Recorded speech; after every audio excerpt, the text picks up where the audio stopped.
But today we are in Romans chapter 7. I'm reading 1 through 12. The section is titled Torn Between One Way and Another. That's that tug of war I've been that there. we're talking about. So you shouldn't have any trouble understanding this, friends, for you all know the ins and outs of the law, how it works, and how its power touches only the living. For instance, a wife is legally tied to her husband while he lives, but if he dies, she's free. If she lives with another man while her husband is living, she is obviously an adulteress, but if he dies, she is quite free to marry another man in good conscience, with no one's disapproval. So, my friends, this is something like what has taken place with you. When Christ died, he took that entire rule-dominated way of life down with him and left it in the tomb, leaving you free to marry a resurrection life and bear offspring of faith for God. For as long as we lived that old way of life doing whatever we felt we could get away with, sin was calling most of the shots as the old law code hemmed us in. And this made us all the more rebellious. In the end, all we had to show for it was miscarriages and stillbirths.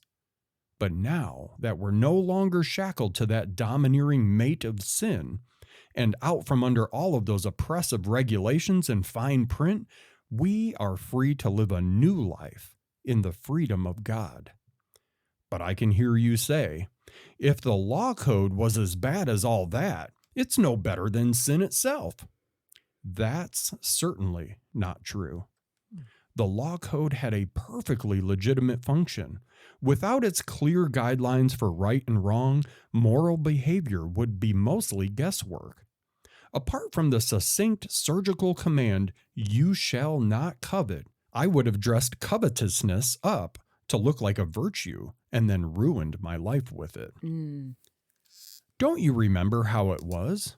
I do, perfectly well.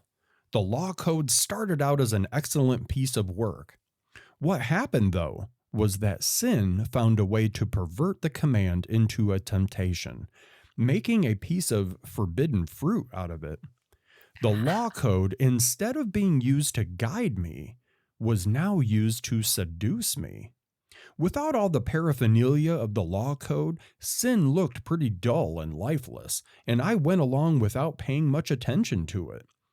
But once sin got its hands on the law code and decked itself out in all that finery, I was fooled and fell for it. The very command that was supposed to guide me into life was cleverly used to trip me up, throwing me headlong. So sin was plenty alive, and I was stone dead.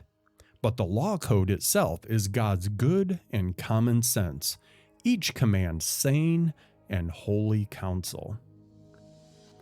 And that, my friends, is where we end.